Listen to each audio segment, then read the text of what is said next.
지금부터 출애굽기를 공부합니다.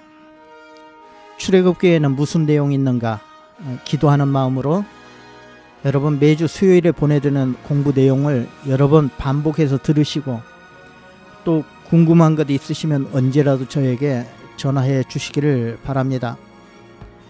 오늘은 출애굽기를 공부하기 전에 먼저 우리가 알아야 할 점들 몇 가지를 말씀드리려고 합니다. 출애굽기란 뜻은 애굽을 벗어나다, 애굽을 탈출하다 하는 그런 뜻이 있습니다. 그런데 애굽은 영적으로 보면 이 세상을 말하는 것입니다. 성경에서는 세상 문화를 애굽 문화 또는 바벨론 문화라 그렇게 말하기도 합니다. 그러면 출애굽이란 뜻은 세상을 벗어나다 또는 죄에서 벗어나다 하는 뜻이 되기도 합니다. 그냥 애굽에서 모세가 이스라엘 백성들을 광야로 나온 것만이 출애굽기 내용이 아니라 하는 사실입니다. 더 크게는 죄에서 벗어나고 세상에서 벗어나는 것, 구원이 바로 출애굽이라 볼 수 있습니다. 그래서 출애굽기는 하나님의 구원 사역을 주제로 하고 있는 성경이라 이렇게 말씀드릴 수 있습니다. 어떻게 하나님께서 우리 인간을 구원하시냐? 이스라엘 백성이 출애굽하는 모습, 그 모든 것을 다 통해서 하나님의 우리를 구원해 주시는 모습을 우리는 볼 수 있다는 것입니다. 이제 우리는 이렇게 성경을 한 차원 높여서 바라볼 수 있는 그런 분들이 되셨으면 좋겠습니다. 애굽이란 나라가 어디냐? 지금 이집트를 말합니다. 아마 이집트가 어딘지는 다 아시리라고 봅니다. 지금은 애굽이라고 부르지 않습니다. 그렇지만 애굽이란 나라의 역사는 약 5,000년 역사를 가지고 있습니다. 또 애굽은 문명의 발상지요. 일찍이 상형 문자라고 하는 그림으로 된 글씨를 사용했던 나라이고 피라밋과 스핑크스 등 위대한 유적지들이 많은 곳이 지금의 이집트입니다. 애굽 왕을 성경에서는 바로 왕, 일반 역사에는 파라오라고 부르고 있습니다. 우리 성경에는 바로라고 번역되어 있습니다. 애굽이란 나라는 BC 3000년에서 BC 300년에 이르는 큰 역사를 가지고 있는데 우리나라 5000년 역사이면서 고조선, 고구려, 신라 이런 식으로 애굽도 7시대로 구분하고 있습니다. 오늘 본문에서 요셉을 알지 못하는 왕이 나라를 다스렸다는 것은 이 왕조 시대가 바뀌었다는 것을 뜻하고 있습니다. 출애굽기 저자는 모세입니다. 모세는 창세기, 출애굽기, 레위기, 민수기, 신명기를 기록했습니다. 모세가 기록한 것이 확실하냐? 꼭 믿지 못하는 사람들이 계신데 예수님께서도 모세의 글이라고 인정하셨습니다. 그래서 우리는 믿을 수 있다는 것입니다. 출애굽기는 창세기의 연장이라고 보시면 됩니다. 요셉은 형들에게 미움을 받고 노예로 팔려 애굽으로 내려왔습니다. 그리고 애굽의 총리가 됐습니다. 그 후에 가나안에 살고 있던 아버지 야곱과 그 식구들 70명이 애굽으로 내려왔습니다. 출애굽기 1장 1절에서 5절까지 형들의 이름이 나오고 식구들이 나오고 그 수가 전부 70인이었더라 라고 나옵니다. 출애굽기를 시작하면서 이스라엘 민족이 애굽으로 온 숫자가 70이라고 먼저 성경이 말하고 있는 것은 이 적은 숫자로 시작된 이스라엘 민족이 애굽에서 얼마나 번성했는가, 얼마나 잘 되었는가를 보여주려는 그런 뜻이 있습니다. 이스라엘 백성들 즉 야곱의 후손들은 애굽에서 430년을 살았습니다. 70명이 애굽으로 내려와 살았는데 430년이 흐른 후에 출애굽할 당시 남자만 60만, 여기에 여자와 어린아이까지 합하면 약 200만 명의 인구가 늘어났던 것입니다. 여러분, 이것은 인구 증가율로 계산하면 있을 수 없는 기적 같은 일입니다. 우리는 이것을 하나님의 축복이다 이렇게 말하는 것입니다. 하나님께서 이스라엘 민족, 즉 아브라함의 후손들을 하늘의 별처럼 바다의 모래처럼 번창하게 하셨다는 것입니다. 아브라함은 75세 때 고향을 떠났습니다.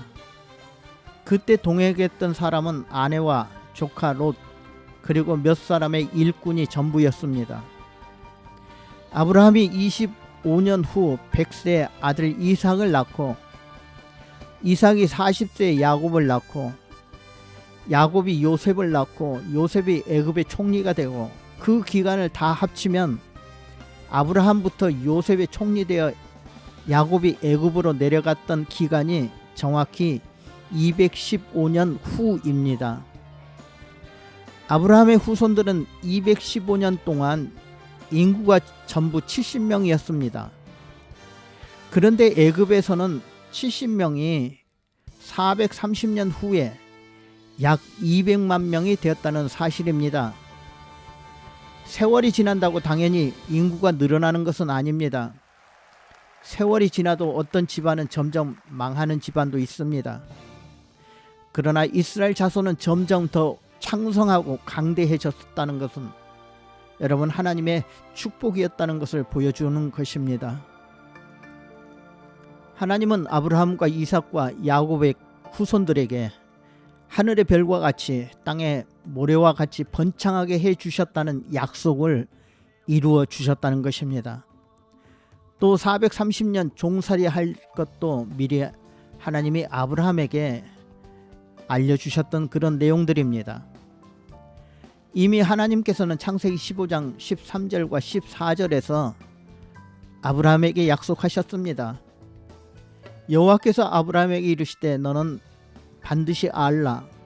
네 자손이 이방에서 객이 되어 그들을 섬기겠고 그들은 400년 동안 내 자손을 괴롭히리니 그들이 섬기는 나라를 내가 징벌할 것이며 그 후에 내 자손이 큰 재물을 이끌고 나오리라.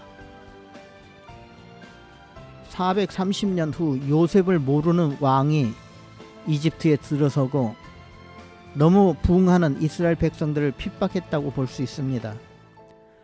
요즘 현대에도 한 종족이 왕성해지면 다른 종족이 견제하고 못마땅해하는 모습을 볼 수 있습니다. 이렇게 이스라엘 백성들은 애굽에서 노예처럼 핍박을 받자 이들은 하나님께 부르짖었고 하나님께서 모세를 보내주셨습니다. 그리고 출애굽을 하게 한 것입니다. 그러면 출애굽은 몇 년도에 일어난 일이냐 하는 것입니다. 열왕기상 6장 1절에 보시면 솔로몬이 성전을 건축한 것은 이스라엘이 애굽 땅에서 나온 지 480년이라고 나옵니다. 솔로몬이 성전 건축을 시작한 때는 왕이 된 지 4년째 되는 해였습니다. 그때가 BC 966년입니다. 그러므로 이스라엘이 애굽에서 나온 연대가 BC 1446년이라는 그런 계산이 나옵니다. 지금으로부터 약 3466년 전 일이라 이렇게 보시면 됩니다. 왜 이스라엘 민족이 애굽을 나와야 했느냐? 출애굽기 1장 8절에서 11절에 그 이유가 자세히 나옵니다. 요셉을 알지 못하는 새 왕이 일어나 애굽을 다스리더니 그가 그 백성에게 이르되 이 백성 이스라엘 자손이 우리보다 많고 강하도다.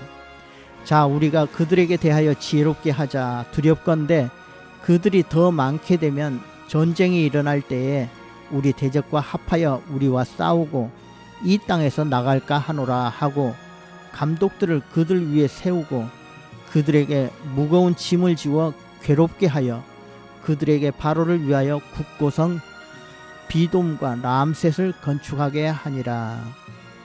국고성은 애굽의 오래된 도시입니다. 요셉을 알지 못하는 왕이 일어나 애굽을 다스렸고 이 왕은 이스라엘 사람들이 번창하는 것을 겁을 먹고 그들에게 무거운 짐을 지워 괴롭게 했다는 것입니다. 여기 요셉을 알지 못하는 왕이 누구냐? 이 왕은 별로 중요한 것은 아닙니다만 이 왕은 애굽의 17대 셈족의 힉소스 왕조가 무너지고 제18대 왕조인 함족 투트모스의 1세가 정권을 잡을 때다. 역사학자들은 그렇게 말하고 있습니다. 이렇게 새로운 정권을 잡은 투트모스의 애굽 왕조는 이스라엘 백성들을 탄압하기 시작했습니다. 어떻게 탄압했느냐? 첫째는 이스라엘 사람들을 노예처럼 일을 시킵니다. 성경에 나와 있듯이 국고성 비돔과 람셋을 건축하게 했습니다. 일을 많이 시켰다는 것입니다.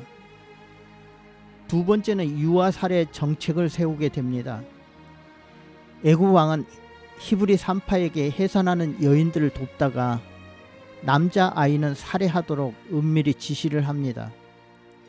그러나 히브리 산파들은 하나님을 두려워하여 그렇게 하지 않고 자기들이 도착하면 이미 애들을 낳았다고 그렇게 하면서 죽이지 않았습니다. 세 번째는 공개적인 유대인 말살 정책을 시작합니다. 남자아이를 낳으면 무조건 나일강에 던져 죽이라는 것입니다. 그래서 이스라엘은 최대의 위기를 맞이하게 되고 통곡하면서 하나님께 부르짖기 시작합니다. 출애굽기 중요 내용은 애굽에서 핍박을 받던 이스라엘 백성들이 모세의 인도로 애굽을 나와 홍해를 건너 시내산까지 도착하는 과정을 1장에서 16장까지 보여주고 있습니다. 그리고 17장부터 19장까지 하나님께서는 이스라엘 백성들과 언약을 맺습니다. 다음에 이 과정을 자세히 설명드리겠습니다만 이때 하나님께서 이스라엘 백성에게 율법을 주시고 또 성막을 지으라고 말씀하셨습니다. 그리고 25장부터 마지막 40장까지 성막을 짓고 그 성막 위에 하나님의 영광이 함께하는 내용까지 나오면서 출애굽기는 끝을 맺게 되는 것입니다. 오늘은 여기까지 출애굽기의 서론 전반적인 것을 말씀드렸습니다. 아마 여러분이 잘 이해하시려면 이 동영상 몇 번 반복해서 들으시면 될 것 같습니다. 가능하면 제가 성경을 어렵지 않게 쉽게 설명해 드리기 때문에 몇 번 들으시면 이해하지 못할 그런 내용들은 없을 것입니다. 다음 주에는 좀 더 필요한 말씀과 모세에 관해 말씀드리도록 하겠습니다. 여러분 한 주일 동안 편안하시고 코로나 바이러스 조심하시기를 바랍니다.